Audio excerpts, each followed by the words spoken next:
kuna wadau kutoka ndani ya Tanzania, lakini pia kuna wadau kutoka nje ya nchi kwa maana ya Marekani na nchi zingine, lakini pia wenzetu kutoka Wizara ya Kilimo wako hapa, Wizara ya Afya, lakini pia tuna wengine kutoka taasisi mbalimbali zinazoshughulika na uhifadhi wa wanyamapori.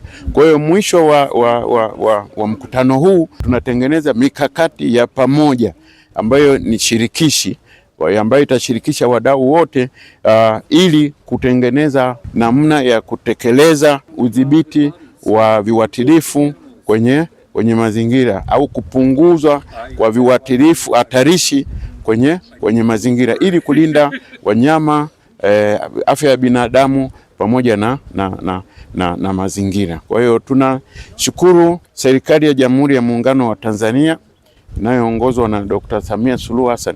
Hii ni moja ya mikakati endelevu ya kuhakikisha kwamba tunakuwa na uchumi, tunakuwa na uchumi endelevu shindani, lakini pia tunakuwa na kilimo chenye tija, lakini pia tunalinda bioanuwai zetu kwa maana ya mimea na wanyama ambayo ni tunu ya nchi. Kwa hiyo moja ya kulinda tunu hizo ni kuzilinda dhidi ya viuatilifu hatarishi. Furahi sana kuwa na private sector wengi, partners mbalimbali ambao wameungana nasi katika kuhakikisha tunatoka na mkakati utakaotuwezesha kuona ni namna gani ya kutumia viuatilifu kwa njia sahihi, lakini tukiwa tunatunza mazingira yetu.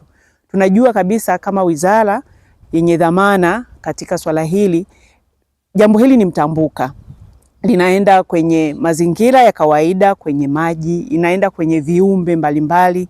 Na leo hii tuko na wadau wa wanyamapori ambao wanataka kuangalia ni namna gani tunaweza tukaendelea kutunza wanyamapori kwa kuwa na matumizi sahihi ya hivi viuatilifu. Tunajua hawa wanyama wanakula, wanachangamana na mazingira ambayo mengine ni ya mashamba, mengine ni vyakula ambavyo vimetoka kwenye sehemu mbalimbali au hata kwenye mazingira yanayozunguka wanyamapori wenyewe. Kwa hiyo hii workshop ni muhimu sana, kwanza kwa serikali, kwa sababu hawa wadau wametoka kwenye taasisi mbalimbali na nyingi ni taasisi za kitafiti ambazo zitakuja na mtazamo halisia wa namna ya kutushauri serikali ni namna gani tunaweza tukafanya maamuzi sahihi ambayo yatakuwa yamebebwa na utafiti ulioshiba, uliojitosheleza, na hivyo kuweza kutuwezesha kufikia dira 2050 tukiwa kwenye mazingira salama na ambayo yanamfanya kila kiumbe aweze kuishi kwa afya njema na kwa usalama zaidi. Tunajua kabisa sisi katika taasisi yetu hii ya TPHPA ambayo iko chini ya Wizara ya Kilimo imeshaanza hatua mbalimbali za namna bora ya kudhibiti hasa vile viuatilifu ambavyo vimeshatolewa kwenye matumizi, na ni namna gani tuweze sasa kuvitoa kwenye mazingira na kuhakikisha havileti madhara kwenye mazingira. Na nikisema mazingira, ni mazingira yetu sisi binadamu kama binadamu, mazingira ya kiuzalishaji katika kuzalisha chakula. Tunajua tuna wajibu wa kuhakikisha utoshelevu wa chakula, na utoshelevu wa chakula hauwezi kuwepo kama hatudhibiti visumbufu. Na kudhibiti visumbufu huko ndiko sasa tunatakiwa tuweze kudhibiti kwa njia ambayo ni ya kisayansi iliyothibitishwa, lakini ambayo haiathiri pia mazingira na viumbe wengine. Taasisi ya Utafiti wa Wanyamapori Tanzania leo tupo hapa katika hii washa ya wadau kuhusu viuatilifu hatarishi. Na tuko hapa kwa sababu hii washa ni ya wadau wote wa afya moja, na tuko hapa kwa sababu hivi viuatilifu hatarishi vingi vina madhara kwa bioanuwai, hasa wanyamapori. Vipo viuatilifu ambavyo vinaua wanyamapori, na tumekuwa na matukio mengi sana ya watu kutumia hivi viuatilifu hatarishi katika kuwapa sumu wanyamapori, hasa kunapokuwa na migongano ya watu na wanyamapori. Kwa hiyo taasisi ya utafiti wa wanyamapori tuko hapa ili kushiriki katika huu mjadala mpana wa kitaifa ambao utaleta mikakati ya kupunguza upatikanaji na uuzaji holela wa viuatilifu hatarishi ambavyo vimekuwa vikitumika kuwapa sumu wanyama pori.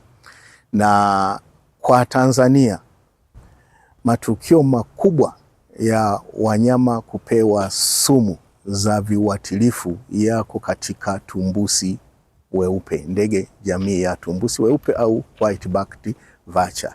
Na ndio kumekuwa na matukio mengi sana ya hawa ndege kuuawa, na tunafahamu kwamba Afrika tuna tumbusi aina 11. Na katika watumbusi aina 11 Tanzania tunao 8.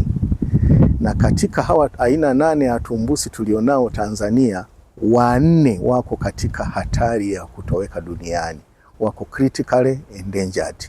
Ndio maana tuko hapa ili kuweza kuweka mikakati ya kudhibiti upatikanaji na uuzaji holela wa viuatilifu hatarishi ambavyo vimekuwa vikitumika katika kuwapa sumu hawa tumbusi weupe hapa nchini.